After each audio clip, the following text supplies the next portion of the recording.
يا أيها الناس اتقوا ربكم الذي خلقكم من نفس واحدة وخلق منها زوجها وبث منهما رجالا كثيرا ونساء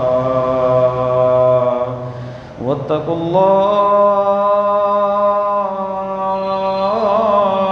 الذي تساءلون به والأرحام إن الله كان عليكم رقيبا يا أيها الذين آمنوا اتقوا الله وقولوا قولا سديدا يصلح لكم أعمالكم ويغفر لكم ذنوبكم ومن يطع الله ورسوله فقد فاز فوزا عظيما رب اشرح لي صدري ويسر لي أمري واحلل عقدة من لساني يفقهوا قولي واجعل لي وزيرا من أهلي اللهم انفعنا بما علمتنا وعلمنا ما ينفعنا وزدنا علما أعوذ بالله السميع العليم من الشيطان الرجيم من همزه ونفخه ونفثه بسم الله الرحمن الرحيم وما أرسلناك إلا رحمة للعالمين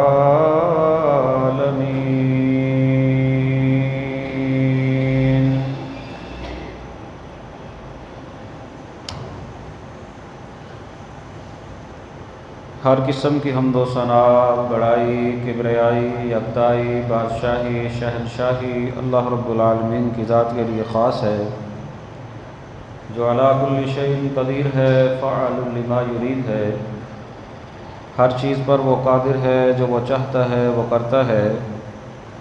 درود و سلام امام الانبیاء خاتم النبیین رحمۃ للعالمین جناب محمد رسول اللہ صلی اللہ علیہ وسلم کی ذات گرامی پر خاص۔ بخشش و رحمت کی دعا صحابہ کرام، اہل بیت، تابع نظام، اولیاء کرام، محدثین نظام اور بزرگان دین کے لیے۔ حمد و ثنا کے بعد میرے قابل احترام بزرگوں، ساتھیوں، دوستوں، میری ماں اور بہنوں،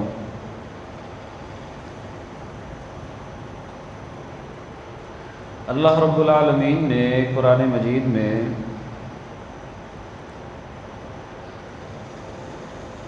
ایک احسان جو ہے وہ جتلایا ہے۔ فرمایا لقد من اللہ علی المؤمنین، اللہ نے مومنوں پر ایک بہت بڑا جو ہے وہ احسان کیا ہے۔ اذ بعث فیہم رسولا من انفسہم، اللہ تعالیٰ نے ان میں سے ہی ایک رسول کو ان کے اندر مبعوث کیا ہے، اور یہ ایک احسان ہے جو مومنوں پر اللہ رب العالمین نے جو ہے وہ کیا ہے۔ وجہ اللہ تعالیٰ بیان کرتے ہیں یتلو علیہم آیاتہ ویزکیہم ویعلمہم الکتاب والحکمہ، وہ رسول ان کے اندر کتاب اللہ کی تلاوت کرتے ہیں، ان کو پاک بھی کرتے ہیں، ان کے گناہوں کے بارے میں ان کو بتلاتے بھی ہیں، کتاب و حکمت کی تعلیم جو ہے وہ ان کو دیتے ہیں، کیونکہ اس رسول کے آنے سے پہلے، اس احسان کرنے سے پہلے یہ لوگ گمراہی کے اندر تھے۔ اور یقیناً جب اللہ رب العالمین نے نبی پاک صلی اللہ علیہ وسلم کو مبعوث کیا، دنیا جہالت کے اندھیروں کے اندر جا چکی تھی۔ جس کا جہاں پر زور چلتا، جس معاملے میں چلتا، وہ اپنا جو ہے وہ زور دکھاتا۔ جہالت کی انتہا یہ تھی کہ کچھ قبیلے کے لوگ اپنی بیٹیوں کو زندہ بھی دفن کر دیتے تھے۔ جہالت کی انتہا یہ تھی کہ قتل و غارت میں نسلوں کی نسلیں جو ہے وہ ختم ہو جاتی۔ جہالت کی انتہا یہ تھی کہ عورت کو انسان بھی نہیں سمجھا جاتا تھا، اس کے ساتھ جو کیا جاتا اس کی بھی ایک تاریخ ہے۔ اللہ رب العالمین نے دوسری جگہ پر فرمایا وَمَا أَرْسَلْنَاكَ إِلَّا رَحْمَةً لِّلْعَالَمِينَ، ہم نے نبی پاک صلی اللہ علیہ وسلم کو جہانوں کے لیے رحمت بنا کر بھیجا ہے۔ یہ اس کا معنی معروف اور بڑا معروف معنی ہے اس آیت کا۔ ایک اس آیت کا معنی یہ بنتا ہے ہم نے آپ کو مبعوث کیا ہے جہانوں پر رحمت کرتے ہوئے۔ یہ اللہ رب العالمین کی خاص رحمت تھی کہ اس نے جو ہے وہ آپ کو جو ہے وہ لوگوں کے اندر مبعوث کیا ہے، جس کو اللہ تعالیٰ نے جتلایا بھی ہے۔ لَقَدْ مَنَّ اللَّهُ عَلَى الْمُؤْمِنِينَ، اللہ نے مومنوں پر احسان کیا ہے۔ مومن تو درکنار الگ رہ گئے۔ رحمت للعالمین کا مطلب یہ ہے کہ نبی پاک صلی اللہ علیہ وسلم کی جو بندہ دنیا کے اندر اتباع کرے گا، دنیا کے اندر بھی آپ اس کے لیے باعث رحمت ہے اور آخرت کے اندر بھی اس کے لیے باعث رحمت ہے، کیونکہ نبی پاک صلی اللہ علیہ وسلم شفاعت کریں گے، حساب کتاب شروع ہوگا، آپ امت کے لیے دعا بھی کریں گے، اور بہت سارے احسانات اور بہت سارے انعامات جو نبی پاک صلی اللہ علیہ وسلم کی صورت کے اندر امت محمدیہ کو ملیں گے۔ دنیا کے اندر بھی رحمت، آخرت کے اندر بھی رحمت۔ اور جو بندے جنہوں نے نبی پاک صلی اللہ علیہ وسلم کا انکار کیا، کفر کیا، آپ کو نہ مانا، آپ پر اسلام نہ لائے، آپ ان کے لیے بھی رحمت دنیا کے اندر۔ کس طرح؟ ابو جہل جیسے لوگ کہنے لگے کہ اگر آپ سچے ہیں تو اپنے اللہ سے کہیے فَأَمْطِرْ عَلَيْنَا حِجَارَةً مِّنَ السَّمَاءِ، اللہ آسمان سے ہمارے اوپر پتھروں کی بارش جو ہے وہ اتار دے۔ علل اعلان کہنے لگے۔ اللہ تعالیٰ نے فرمایا وَمَا كَانَ اللَّهُ لِيُعَذِّبَهُمْ وَأَنْتَ فِيهِمْ، اے میرے پیغمبر محمد صلی اللہ علیہ وسلم، جب تک آپ ان کے اندر موجود ہیں نا، اللہ ان کو عذاب نہیں دے گا، اس طرح کا عذاب نہیں دے گا جس طرح کا اللہ تعالیٰ نے پہلی قوموں کو دیا۔ تو نبی پاک صلی اللہ علیہ وسلم باعث رحمت ہو گئے کہ نہیں ہو گئے؟ کافروں کے لیے بھی باعث رحمت ہوگی۔ آپ کا وجود دنیا کے اندر کفار کے لیے بھی جو ہے وہ باعث رحمت تھا کہ ان کے اوپر اللہ رب العالمین کی ناراضگی کی وجہ سے وہ عذاب نہیں آیا۔ نبی پاک صلی اللہ علیہ وسلم کو کافروں نے بڑی تکلیفیں دی۔ ایک موقع پر تو اللہ کی طرف سے فرشتہ آیا اور آ کر کہنے لگا اے محمد صلی اللہ علیہ وسلم، اگر آپ حکم دیں تو میں ان دو پہاڑوں کے درمیان بسنے والی اس قوم کو دو پہاڑوں کے درمیان جو ہے وہ پیس کر رکھ دوں، یعنی کہ یہ لوگ مر جائیں ان دو پہاڑوں کے درمیان، میں ان کو ملا دیتا ہوں، لیکن آپ کی مرضی پر منحصر ہے۔ اگر آپ کہتے ہیں تو اللہ نے اجازت دی، آپ کہتے ہیں تو میں کر دیتا ہوں۔ نبی پاک صلی اللہ علیہ وسلم کو کفار کے لیے باعث رحمت تھے۔ نبی پاک کے الفاظ کیا تھے؟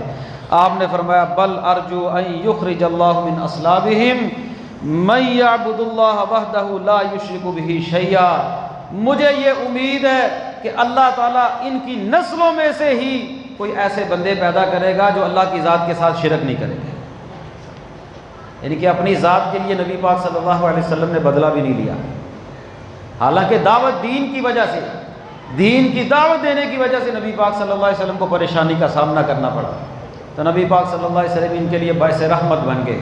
اور نبی پاک صلی اللہ علیہ وسلم کا یہ طریقہ مبارک تھا، آپ اپنے جو ہے وہ سپہ سالاروں کو بھی یہ نصیحت کیا کرتے، جب تم کسی قوم کے پاس جاؤ، تمہاری ان کے ساتھ لڑائی ہو جائے، تمہارے ان کے ساتھ جو ہے وہ قتل و غارت ہو جائے، لڑائی کرنی پڑ جائے، جہاد کے لیے تم جا رہے ہو، تم نے کیا کرنا ہے؟ تم نے خیانت نہیں کرنی، بدعہدی نہیں کرنی، کافروں میں سے کسی بندے کی لاش کا مسئلہ نہیں کرنا، اس کی شکل کو بگاڑنا نہیں، ان کی عورتوں اور ان کے بچوں کو قتل نہیں کرنا۔ یہ نبی پاک صلی اللہ علیہ وسلم کی نصیحت ہوتی تھی اپنے سپہ سالاروں کو۔ آپ صلی اللہ علیہ وسلم کفار کے ساتھ بھی جو ہے وہ ظلم نہیں کرتے تھے۔ وَمَا أَرْسَلْنَاكَ إِلَّا رَحْمَةً لِّلْعَالَمِينَ، ایسے نہیں اللہ رب العالمین نے فرمایا کہ آپ جہانوں کے لیے رحمت بن کر آئے ہیں، اور دوسرا معنی ہم نے جہانوں پر رحمت کرتے ہوئے آپ کو بھیجا ہے۔ اور نبی پاک صلی اللہ علیہ وسلم کو یہ فکر ہر وقت کھائے جاتی کہ یہ لوگ مسلمان کیوں نہیں ہوتے۔ سورہ کہف کے اندر اللہ تعالیٰ فرماتے ہیں فَلَعَلَّكَ بَاخِعٌ نَفْسَكَ عَلَىٰ آثَارِهِمْ إِن لَّمْ يُؤْمِنُوا بِهَٰذَا الْحَدِيثِ آسَفًا۔ اے نبی، آپ اپنے آپ کو اس بات کے اوپر سوچ سوچ کر ہلاک کر لیں گے کہ یہ لوگ مسلمان کیوں نہیں ہوتے۔ نبی پاک صلی اللہ علیہ وسلم کو یہ فکر کھائے جاتی کہ یہ لوگ مسلمان کیوں نہیں ہوتے۔ یہ کلمہ پڑھ لیں، کلمہ پڑھنے کے ساتھ شاید ان کو اللہ رب العالمین ہدایت دے دے اور یہ لوگ جہنم سے بچ جائیں۔ نبی پاک صلی اللہ علیہ وسلم نے فرمایا میری مثال اس آدمی کی مثال ہے جو بندہ آگ جلائے، اور جب وہ آگ جلاتا ہے پتنگے جو ہے وہ اڑ اڑ کر روشنی سمجھ کر اس کے اندر آگ کے اندر آتے ہیں اور اپنے آپ کو جلا کر راکھ کر لیتے ہیں۔ یہ پتنگے دیکھتے ہیں نا آپ لوگ، آگ جلتی ہو نا تو پتنگے آتے ہیں اڑتے ہوئے روشنی سمجھ کر۔ فرمایا میری مثال بھی ایسے ہے، میں تمہیں جو ہے وہ اس آگ سے پکڑ پکڑ کر پیچھے ہٹاتا ہوں، تم مجھ سے چھوٹ چھوٹ کر جو ہے وہ جہنم کے اندر جا رہے ہو، چھوٹ چھوٹ کر جا رہے ہو۔ میں تمہیں اس جہنم کی آگ سے بچاتا ہوں لیکن تم بچتے نہیں، تم خود اس کے اندر جو ہے وہ چلے جاتے ہو۔ نبی پاک صلی اللہ علیہ وسلم کفار کے لیے کتنی رحمت ہے۔ آپ صلی اللہ علیہ وسلم کی مجلس کے اندر واقعہ موجود ہے حدیث کی کتابوں میں۔ آپ کی مجلس کے اندر ایک یہودی لڑکا آیا کرتا تھا، آ کر وہ دین سیکھتا۔ ہمارے ہاں جتنی سختی ہو گئی ہے نا دین کے معاملات کے اندر، نبی پاک صلی اللہ علیہ وسلم کا اخلاق دیکھیے کہ نبی پاک کی مجلس کے اندر یہودی لڑکا آیا کرتا ہے دین سیکھنے کے لیے، کہ اگر یہ کہتے کیا ہے، ہم تو کوئی اجنبی اپنے مسلمانوں میں سے بھی آ جائے نا اس کے لیے بھی بڑا جو ہے وہ تعجب کا اظہار کرتے ہیں کہ یہ بندہ کدھر آ گیا ہے، اس کو گھور گھور کر دیکھتے ہیں، اس کے اوپر جملے کستے ہیں کہ یہ کدھر سے آ گیا ہے۔ یہ بڑی ایک عجیب بات ہے، معیوب عمل ہے۔ بلکہ ہونا تو یہ چاہیے کہ جو بندہ گمراہی کے اوپر اللہ کا شکر ادا کرنا چاہیے کہ یا اللہ تیرا شکر ہے کہ یہ بندہ بھی آ گیا ہے، اس کو تو نے سمجھ دے دی ہے۔ نبی پاک صلی اللہ علیہ وسلم تبلیغ کرتے، حضرت علی رضی اللہ تعالیٰ عنہ کو نبی پاک نے کہا تھا علی تیری دعوت کے اوپر اگر ایک بندہ بھی مسلمان ہو جاتا ہے، ہدایت پر آ جاتا ہے نا، تیرے لیے سرخ اونٹوں سے بہتر ہے۔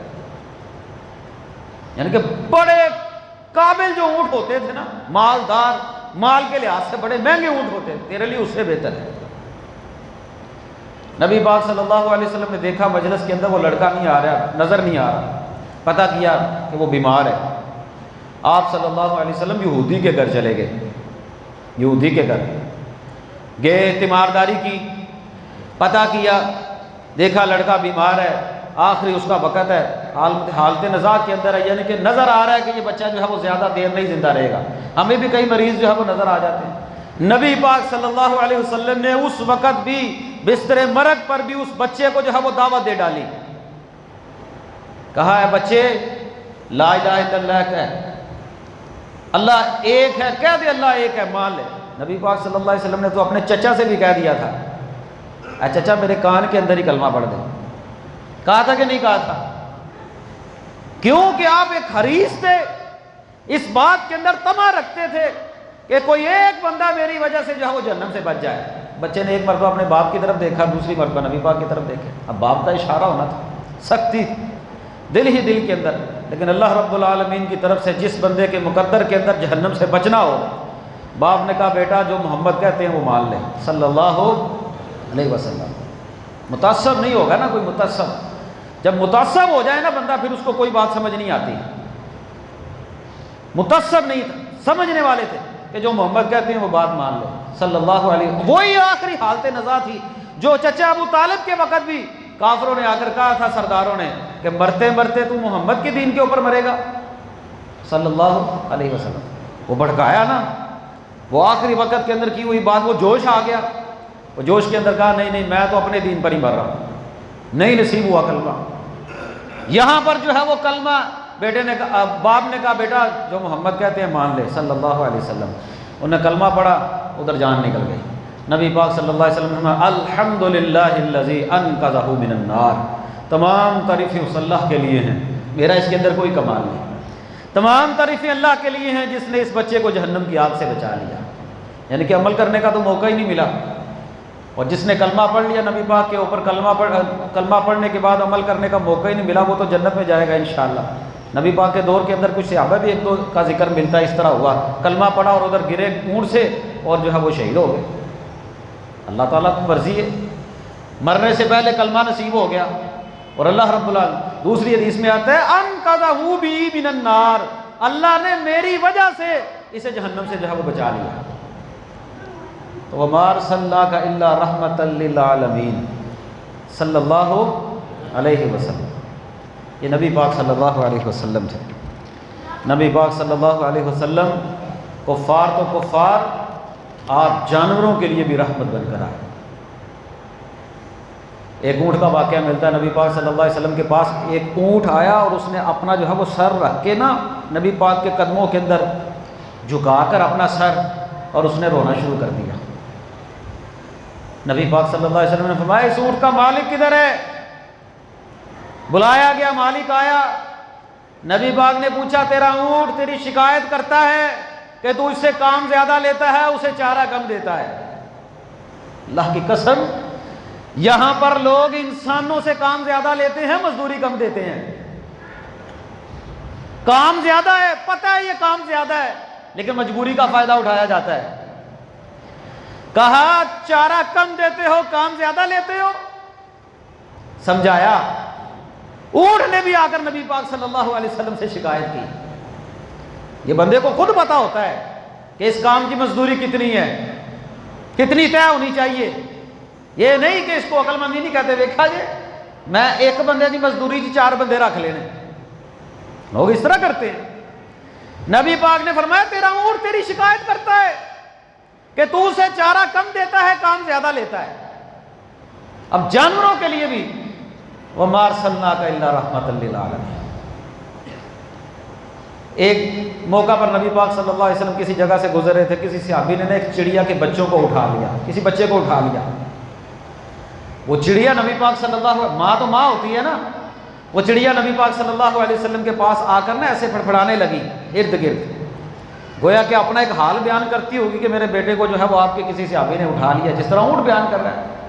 نبی پاک صلی اللہ علیہ وسلم حضرت سلیمان علیہ السلام کو اللہ نے جانوروں کی بولیوں کا معجزہ دیا تھا، نبی پاک صلی اللہ علیہ وسلم کا بھی یہ معجزہ بھی اس حدیث سے واضح ہے۔ اونٹ نے شکایت کی، نبی پاک نے کہا تیرا اونٹ تیری شکایت کرتا ہے، اور چڑیا پھڑپڑانے لگی۔ آپ نے فرمایا کون ہے جس نے اس چڑیا کو جو ہے وہ تکلیف دی ہے؟ وہ بچہ اٹھایا تھا، وہ بچہ جا کر کہا واپس رکھو۔ وَمَا أَرْسَلْنَاكَ إِلَّا رَحْمَةً لِلْعَالَمِينَ۔ بلکہ نبی پاک صلی اللہ علیہ وسلم نے فرمایا پہلی قوموں میں سے ایک واقعہ بیان کرتے ہوئے بنی اسرائیل کا، کہ اللہ رب العالمین نے ایک طوائفہ کو، ایک ناچنے والی کو، ایک کنجری کو صرف اسی وجہ سے معاف کر دیا کہ اس نے کتے کو جو ہے وہ پانی پلایا، اور اس عورت کو اللہ رب العالمین نے اس آدمی کو جہنم کے اندر ڈال دیا جس کے پاس ایک بلی تھی، اس نے اس کو باندھ دیا۔ باندھنے کے بعد اسے باندھتے ہی بندھی ہوئی حالت کے اندر وہ بلی مر گئی، اسے چھوڑا نہیں، یا وہ خود جا کر اپنا جو ہے وہ انتظام کر لی تھی کھانے کا، نہ اس نے اسے خود جو ہے کچھ دیا، اس کی وجہ سے، اس کو مارنے کی وجہ سے اللہ نے اس کو جہنم کے اندر ڈال دیا۔ وَمَا أَرْسَلْنَاكَ إِلَّا رَحْمَةً لِلْعَالَمِينَ، یہ ہے جہانوں پر رحمت کرتے ہوئے نبی پاک نے بھیجا ہے۔ نبی پاک صلی اللہ علیہ وسلم قرآن مجید میں اللہ فرماتے ہیں النبی اولیٰ بالمؤمنین من انفسہم، نبی جو ہیں محمد رسول اللہ صلی اللہ علیہ وسلم، یہ مومنوں کے جانوں سے بھی زیادہ ان کے قریب ہیں، یہ مومنوں کی ان کی جانوں سے بھی زیادہ ان کے خیر خواہ ہیں۔ اپنی جان سے زیادہ بندہ کسی کا خیر خواہ نہیں ہوتا، کیا ہوتا ہے؟ اپنا خیر خواہ زیادہ ہوتا ہے۔ لیکن اللہ تعالیٰ نبی پاک کے بارے میں فرما رہے ہیں کہ اللہ کے جو نبی ہیں محمد رسول اللہ صلی اللہ علیہ وسلم، یہ مومنوں کے لیے ان کی جان سے بھی زیادہ جو ہے وہ خیر خواہ ہے۔ کتنے خیر خواہ؟ شروع میں یہ تھا نبی پاک صلی اللہ علیہ وسلم جو ہے وہ کوئی فوت ہوتا نا، آپ اعلان کرتے اس کے ذمہ کوئی قرضہ تو نہیں ہے، اگر قرضہ ہوتا تو نبی پاک پوچھتے اس کی کوئی ذمہ داری لو، کوئی ذمہ داری لیتا تو نبی پاک جنازہ پڑھا دیتے، نہ کوئی ذمہ داری لیتا تو نبی پاک جنازہ نہ پڑھاتے۔ جب اللہ تعالیٰ نے مال دیا، طاقت دی، حکومت مسلمانوں کی مضبوط ہو گئی، پھر نبی پاک نے اعلان کر دیا اگر کسی بندے کا فوت ہونے کے بعد مال ہے، اس کا جو ہے وہ ورثہ ہے، اس کا ورثہ جو ہے اس کی اولاد کے لیے ہے، لیکن ہاں کوئی بندہ فوت ہو گیا ہے، اس کے اوپر قرض ہے، اس کے ورثاء اس کا قرض ادا نہیں کر سکتے، تو اس کا قرض جو ہے وہ محمد رسول اللہ ادا کریں گے صلی اللہ علیہ وسلم۔ یہ ہے وہ ریاست جو نبی پاک صلی اللہ علیہ وسلم نے مدینے کے اندر جو ہے وہ قائم کی تھی۔ وَمَا أَرْسَلْنَاكَ إِلَّا رَحْمَةً لِّلْعَالَمِينَ، کہ قرضہ کسی کا اور ادا کون کر رہا ہے؟ نبی پاک صلی اللہ علیہ وسلم۔ نبی پاک صلی اللہ علیہ وسلم تو مسلمانوں کے اوپر مشقت گوارا ہی نہیں کرتے تھے کہ مسلمانوں کو کسی قسم کی کوئی مشقت ہو۔ لَقَدْ جَاءَكُمْ رَسُولٌ مِّنْ أَنفُسِكُمْ عَزِيزٌ عَلَيْهِ مَا عَنِتُّمْ، کہ تمہارے اوپر کوئی مشقت ہو تو نبی پاک کو تو بڑی گراں گزرتی ہے یہ بات۔ مثال کے طور پر اللہ رب العالمین نے نبی پاک کو معراج کروایا، معراج کے موقع پر نبی پاک کو نماز کا تحفہ ملا، کتنی نمازوں کا ملا تھا؟ ہاں جی 50 نمازوں کا۔ اب کتنی پڑھتے ہیں؟ 5۔ جو پڑھتے ہیں نا وہ بتائیں کتنی پڑھتے ہیں؟ 5۔ الحمدللہ، اللہ کا شکر، اللہ سب کو نماز پڑھنے کی توفیق عطا فرمائے۔ 5 نمازیں پڑھتے ہیں۔ یہ 5 کیوں رہ گئی؟ یہ نبی پاک صلی اللہ علیہ وسلم کی شفقت تھی، امت کے لیے رحمت تھے۔ نبی پاک صلی اللہ علیہ وسلم بار بار اللہ رب العالمین کے پاس جاتے رہے، حضرت موسیٰ علیہ السلام کی توجہ دلانے پر بار بار گئے، کہیں ایسا نہ ہو کہ میری امت پر مشقت آ جائے، کیونکہ موسیٰ علیہ السلام نے بتلا دیا تھا کہ 2 نمازیں تھیں میری قوم کے اندر، وہ بڑی مشکل تھی، تو آپ کی امت 50 کس طرح پڑھے؟ اور یقین مانیں اللہ رب العالمین کا یہ بہت بڑا ہمارے اوپر احسان ہے۔ کیا کہا؟ آپ کی امت 5 پڑھے گی، ثواب کتنا ملے گا؟ 50 بار۔ سبحان اللہ۔ اور یہ کس وجہ سے ہو؟ اللہ تعالیٰ 50 فرض کر دیتے، اللہ کو ہے کو پوچھنے والا؟ ہم نہ پڑھتے تو ہم مجرم ہوتے نا۔ اب 5 نمازیں دن اور رات کے اندر ہم سے نہیں پڑھی جاتی، ابھی بھی ہم یہ سوچتے ہیں کہ ایک نماز پڑھتے ہیں دوسری آ جاتی ہے، اور اگر 50 ہوتی تو پھر کیا بنتا؟ وَمَا أَرْسَلْنَاكَ إِلَّا رَحْمَةً لِّلْعَالَمِينَ۔ یہ ہے نبی پاک صلی اللہ علیہ وسلم باعث رحمت۔ نبی پاک صلی اللہ علیہ وسلم نے رمضان المبارک کے اندر نماز تراویح 3 دن پڑھی ہے، صرف اپنی زندگی کے اندر با جماعت نبی پاک نے 3 دن نماز تراویح پڑھی ہے۔ پھر ان 3 دنوں کے بعد نبی پاک صلی اللہ علیہ وسلم نے صحابہ کا شوق دیکھا کہ صحابہ اس نفلی نماز کے لیے جوگ در جوگ، شوق در شوق مسجد کے اندر تشریف لاتے ہیں نفلی نماز کے لیے۔ آج تو مسلمان فرض نماز کی پرواہ نہیں کرتا، نفلی نماز کے لیے مسلمان جوگ در جوگ جو ہے وہ تشریف آ رہے ہیں۔ آپ نے کہا کہیں ایسا نہ ہو کہ اللہ تعالیٰ تمہارا شوق دیکھتے ہوئے اس نماز کو فرض ہی نہ کر دے، آپ اگلے دن تشریف ہی نہ لائیں۔ صحابہ کرام الگ الگ کھڑے ہو کر جو ہے وہ نماز پڑھیں۔ آپ نے فرمایا مجھے ڈر ہے کہیں اللہ تعالیٰ تمہارے اوپر اس نماز کو تمہارے شوق کو دیکھتے ہوئے فرض ہی نہ کر دے۔ اس وجہ سے نبی پاک نے دوبارہ جماعت ہی نہیں کروائی۔ نماز تراویح فرض ہو جاتی رمضان کے اندر، مشقت ہے کہ نہیں؟ بندے نے روزہ افطار کیا ہوتا ہے، اس کے بعد 1-2 دن تو شوق ہوتا ہے ہمارا، 1-2 دن، جیسے کہ آپ دیکھتے ہیں روٹین کے اندر 1-2 دن کا شوق ہوتا ہے، بعد مولوی جانے تھے، مولوی 2-4 بابے جانے، اتنا ہی کام ہوتا ہے وہ 1-2 دن کا، پھر تکمیل قرآن تھے، اتنا ہی شوق ہے۔ اگر نماز فرض ہو جاتی، نماز تراویح قیام اللیل فرض ہو جاتا تو امت کے لیے مشقت ہوتی، اور یقیناً یہ مشقت والا کام تھا۔ تو نبی پاک صلی اللہ علیہ وسلم نے امت کے لیے مشقت کو دیکھتے ہوئے فرمایا کہ ایسا نہ ہو کہ اللہ تعالیٰ تمہارے اوپر یہ فرض ہی کر دے۔ وَمَا أَرْسَلْنَاكَ إِلَّا رَحْمَةً لِّلْعَالَمِينَ، کہہ دیں صلی اللہ علیہ وسلم۔ ایک اور سنیے حدیث، نبی پاک صلی اللہ علیہ وسلم نے فرمایا لولا نشق علی امتی لامرتهم بالسواک عند کل وضوء۔ غالباً یہ الفاظ ہیں حدیث کے۔ نبی پاک نے فرمایا اگر میری امت پر مشقت نہ ہوتی تو میں اپنی امت کو ہر نماز کے ساتھ مسواک کرنے کا حکم دیتا، ہر نماز کے ساتھ، لیکن امت پر مشقت ہے۔ مسواک نبی پاک صلی اللہ علیہ وسلم کی بڑی پیاری سنت ہے، آپ نے اپنے آخری وقت کے اندر بھی مسواک کی، امی عائشہ نے دبا کر دی، چبا کر دی، اور نبی پاک صلی اللہ علیہ وسلم کا لعاب اور امی عائشہ کا لعاب ایک ہو گیا۔ آپ مسواک کے ساتھ محبت کرتے، 70 گنا درجے جو ہے وہ بندے کی نماز کا جو ہے وہ اجر بڑھ جاتا ہے۔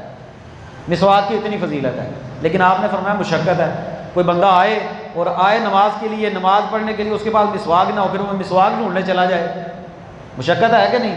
تو اس مشقت کو دور کرتے ہوئے نبی پاک نے فرمایا کہ مجھے اگر میری امت پر مشقت نہ ہوتی تو میں ہر نماز کے ساتھ مسلمانوں کے اوپر جو ہے وہ کیا کر دیتا، مسواک کو ضروری جو ہے وہ قرار دیتا۔ وما ارسلناک الا رحمۃ للعالمین، یہ نبی پاک صلی اللہ علیہ وسلم رحمۃ للعالمین۔ آپ صلی اللہ علیہ وسلم نے فرمایا لوگوں میرا جی چاہتا ہے میں نماز پڑھوں اور بعض مرتبہ میرے دل کے اندر یہ خیال آتا ہے کہ میں نماز کو لمبا کروں، فاسمع بکاء الصبی، میں پھر بچے کے رونے کی آواز کو سنتا ہوں، میں اپنی نماز کو مختصر کر دیتا ہوں۔ کس وجہ سے؟ اس بچے کی وجہ سے اس بچے کی ماں کو کوئی تکلیف نہ ہو۔ نبی پاک صلی اللہ علیہ وسلم کے دور کے اندر مرد بھی عورتیں بھی اکٹھے نماز پڑھتے تھے۔ اب ایک فتنہ ہے، اس فتنے سے بچتے ہوئے عورتوں کو جو ہے وہ الگ جو ہے وہ کر دیا گیا، اکثر جو ہے وہ گیلریوں کے اندر، چھتوں کے اوپر جس طرح ہم نے بھی انتظام کیا، الگ انتظام کر دیا۔ لیکن اس کا مطلب یہ نہیں کہ عورتیں جو ہے وہ دیکھیں، اب اس سے چھوٹا بچہ تو نہیں کوئی ہو سکتا نا، بچہ دودھ پینے والا بچہ، فاسمع بکاء الصبی، میں بچے کے رونے کی آواز کو سنتا ہوں اور میں نماز کو مختصر کر دیتا ہوں۔ اس کا مطلب یہ ہوا کہ نبی پاک کے دور کے اندر بچے آتے تھے، اس سے چھوٹے بچے تو نہیں ہے نا، آ جاتے تھے، بچے شور کرتے ہی کرتے ہیں بچوں کے، ہاں ٹھیک ہے والدین آئیں ساتھ جو ہے وہ ترغیب دلائیں، توجہ دلائیں، تربیت ہو، کیونکہ ہم لوگوں نے ادھر بیٹھے نہیں رہنا کہ بیٹھے رہنا ہے، یہ مستقبل ہے۔ جو جس طرح کا فتنوں کا دور شروع ہو چکا ہے نا، اللہ کی قسم چھوٹے چھوٹے بچے 2 سال کے 3 سال کے ایسے موبائل چلاتے ہیں کہ آپ بھی نہیں چلا سکتے۔ اگر زیادہ ان بچوں پر، اگلی نسلوں پر توجہ نہ دی گئی تو پھر یہ مسجدیں خالی ہو جائیں گی، پھر یہ نظام درم برم ہو جائے گا، پھر یہ ختم ہو جائے گا سارے کا سارا سلسلہ، پھر فتنوں کا دور آئے گا۔ اس فتنوں کے دور کے اندر نبی پاک کے الفاظ نہیں ہیں، آپ نے فرمایا بڑا ان میں سے جو ہے وہ دین کو جاننے والا ہوگا نا، وہ کہے گا میں نے اپنے بڑوں سے، وڈیروں سے، اپنے جو ہے وہ وڈیروں سے یہ بات سنی تھی کہ وہ کہا کرتے تھے لا الہ الا اللہ محمد رسول اللہ، بس ان کو اتنا پتا ہوگا، وہ ان میں سے سب سے نیک بندہ ہوگا جس کو صرف اتنا پتا ہوگا کہ میں نے اپنے بڑوں سے اس بات کو سنا تھا۔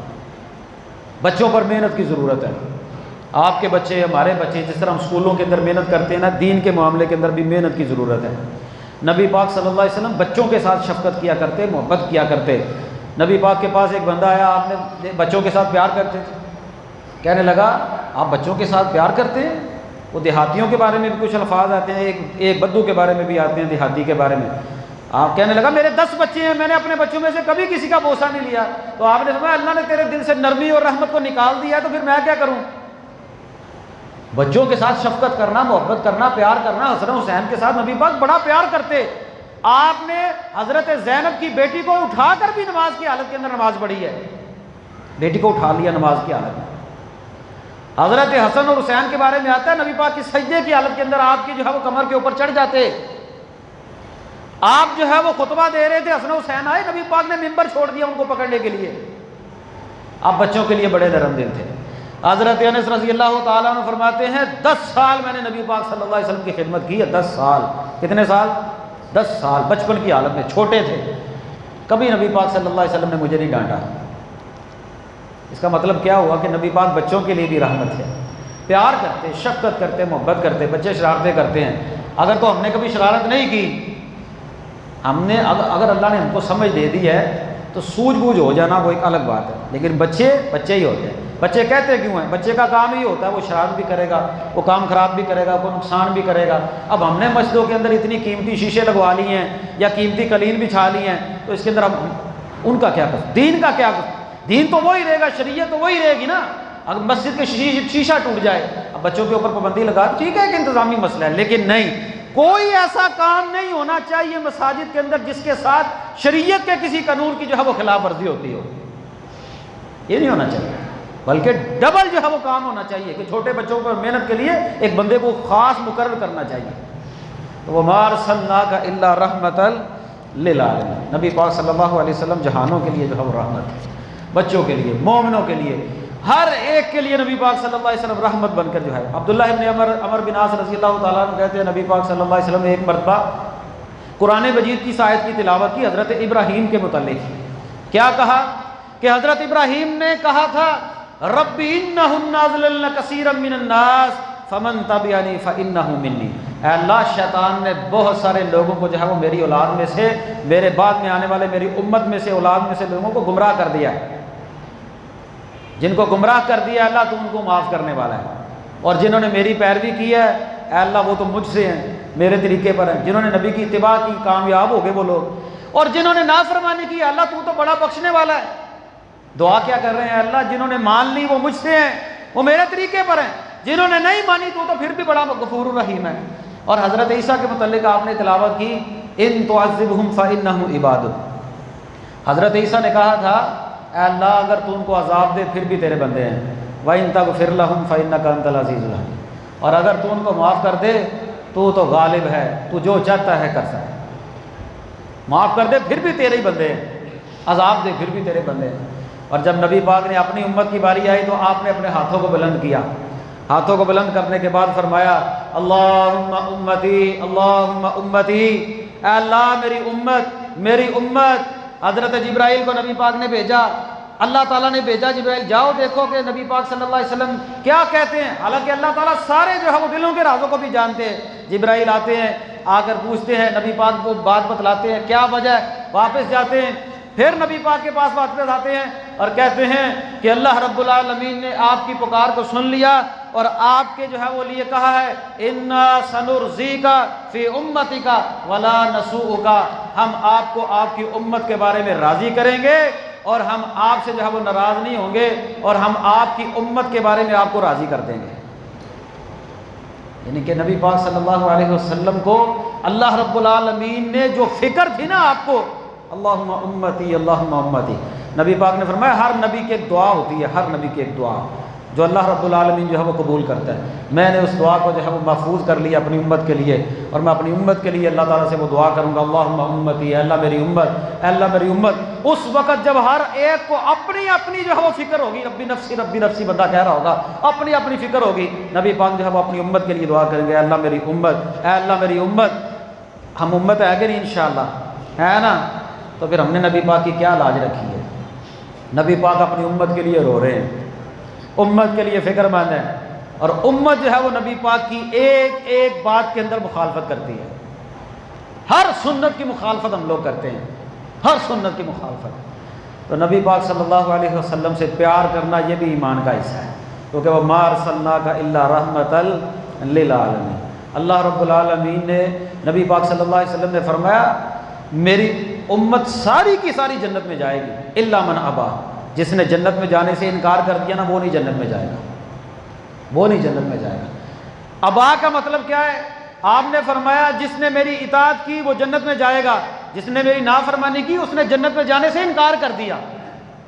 اب خود ہم لوگ فیصلہ کر لیں کہ ہم کہاں پر کھڑے ہیں، ہم نبی پاک صلی اللہ علیہ وسلم سے کتنی محبت کرتے ہیں، ہم آپ صلی اللہ علیہ وسلم کی سنتوں سے کتنی محبت کرتے ہیں، نبی پاک کے دین سے کتنی محبت کرتے ہیں۔ آج دین کا جو نقشہ آ گیا ہے نا ہمارے سامنے، دین کا جو نقشہ آ گیا ہے، اب دیکھ لیں ربیع الاول کے اندر چاہیے تو یہ تھا نا کہ آپ صلی اللہ علیہ وسلم کی سنتوں کے ساتھ محبت ہوتی، نبی پاک کی شب و روز سے محبت ہوتی، نبی پاک کی صبح کس طرح ہے، نبی پاک کی شام کس طرح ہے، نبی پاک جو ہے وہ نمازیں کس طرح پڑھتے تھے، نبی پاک نوافل کس طرح پڑھتے تھے، نبی پاک رمضان کس طرح، روزے کس طرح رکھتے تھے، آپ کی خوشی کس طرح تھی، آپ کی غمی کس طرح تھی۔ ربیع الاول کے نام پر آج جو ہو رہا ہے وہ نبی پاک صلی اللہ علیہ وسلم کی تعلیمات کے خلاف ہے۔ اب تو ہمارے وزیر اعظم صاحب نے بھی کل پرسوں کہہ دیا ہے کہ عرسوں کے اوپر کیا ہوتا ہے، لوگ چرس پیتے ہیں، اور میلاد النبی کے نام پر لوگ کیا کر رہے ہیں، لوگ بھنگڑے ڈال رہے ہیں، ناچ گانا بھنگڑے ڈالنا، اور اب تو ریکارڈ کے اندر یہ باتیں موجود ہیں۔ اب تو ان کے اپنے علماء کہہ رہے ہو یہ کام نہ کرو، وہ بات نہیں مانتے۔ اب تو تیر کمان سے نکل چکا ہے کہ نبی پاک صلی اللہ علیہ وسلم کی یہ تعلیم تھی، ڈھول باجے ناچ گانا، لوگوں کو تنگ کرنا، رستوں کو بلاک کرنا، اونچی اونچی ڈیک لگا کر تکلیف دینا، اور پھر اس کے بعد جو ہے وہ مرد و زن کا اختلاف ہو جانا، مرد اور عورت تیار ہو کر رات کو وہ پہاڑیوں کے نام پر وہ رات کو جو ہے وہ مرد و عورت کا اختلاط، بے پردگی، موویاں بنانا، لڑکیوں کا جو ہے وہ بینر لے کر باہر نکل جانا، کیا یہ اسلام ہے؟ یہ نبی پاک صلی اللہ علیہ وسلم کی سنت ہے؟ یہ نبی پاک صلی اللہ علیہ وسلم کا طریقہ ہے؟ یہ نبی پاک صلی اللہ علیہ وسلم سے عقیدت ہے؟ یہ جتنے بھی طریقے ہیں یہ شیطان نے اپنا حصہ نکال لیا ہے۔ اور پھر کہتے کیا ہے؟ ابلیس کے سوا سبھی تو جہاں میں خوشیاں منا رہے ہیں، انا للہ و انا الیہ۔ مطلب کیا ہے کہ ابلیس نہیں مناتا خوشی، باقی سبھی منا رہے ہیں۔ اور پیارے بھائیو، نبی پاک صلی اللہ علیہ وسلم کی تعلیمات دیکھو، نبی پاک صبح کس طرح اٹھتے تھے۔ آپ تہجد کے وقت اٹھتے، آپ فجر پڑھتے، آپ تہجد کی نماز پڑھتے، آپ جو ہے وہ اشراق کی نماز پڑھتے، آپ سارا دن اللہ کا ذکر و اذکار کرتے، آپ اپنی خوشی کے اندر، پیدائش کی خوشی میں شمار کا نبی پاک نے روزہ رکھا۔ یہ ساری تعلیمات نبی پاک صلی اللہ علیہ وسلم نے ہمیں دی ہیں۔ یہ ساری تعلیمات بھلا کر جو آج ہم نے شروع کر لیا سیرت کے نام پر، اب یہی بات ہے اور حقیقت بات ہے کہ لوگ سیرت کے نام پر جو ہے وہ میلاد ہو رہے ہوتے ہیں، لیکن ان کو یہ نہیں پتا کہ سیرت ہے کیا۔ سیرت تو اصل میں نبی پاک صلی اللہ علیہ وسلم کے معمولات کا نام ہے، نبی پاک صلی اللہ علیہ وسلم کی تعلیمات کا نام ہے کہ آپ صلی اللہ علیہ وسلم کی تعلیم یہ ہے، کسی کو تکلیف نہ دو، کسی کو جو ہے وہ برا بھلا نہ کہو، کسی کو پریشان نہ کرو، اپنی عبادت کرو، خیر خواہ بن جاؤ، جس طرح نبی پاک خیر خواہ تھے مسلمانوں کے لیے۔ تو یہ اس کا بنیادی مقصد ہے جو سیرت کے حوالے سے نبی پاک صلی اللہ علیہ وسلم کا جو ہے وہ آج کے ان دنوں کے اندر، ملک کے اندر بھی رحمت للعالمین کے حوالے سے یہ 12 دن جو ہے وہ ان کا اہتمام کیا جا رہا ہے، ایک پروگرام جو ہے وہ منعقد کیے جاتے ہیں اسکولوں میں، کالجوں میں۔ تو دعوت اسی بات کی ہے کہ بھئی بنگڑے ڈالنے کا نام سیرت نہیں ہے، یہ باجے بھلا ہو ان لائٹوں کا، لائٹیں لگا لے بندہ اور اپنے جو ہے وہ کہیں محبت کا اظہار کرے۔ کیا نبی پاک صلی اللہ علیہ وسلم نے ساری زندگی نماز چھوڑی ہے؟ اور ہم لوگ جو ہے وہ محب بن کر جو ہے وہ نماز پڑھے نہ کہ نبی پاک ہمارے ساتھ محبت کریں، ہم نبی پاک کی محبت کا جو ہے وہ دعویٰ کرنے والے اور نبی پاک کی تعلیمات کے خلاف کام کرنے والے، یہ جتنے کام ہیں یہ شیطان نے ہمیں دھوکہ دیا ہے۔ اللہ تعالیٰ سے دعا ہے اللہ صحیح معنوں کے اندر ہمیں سیرت اور رحمت للعالمین صلی اللہ علیہ وسلم کے طور طریقے کو اپنانے کی توفیق عطا فرما، آمین۔ اقول قولی ھذا استغفر اللہ لی ولکم۔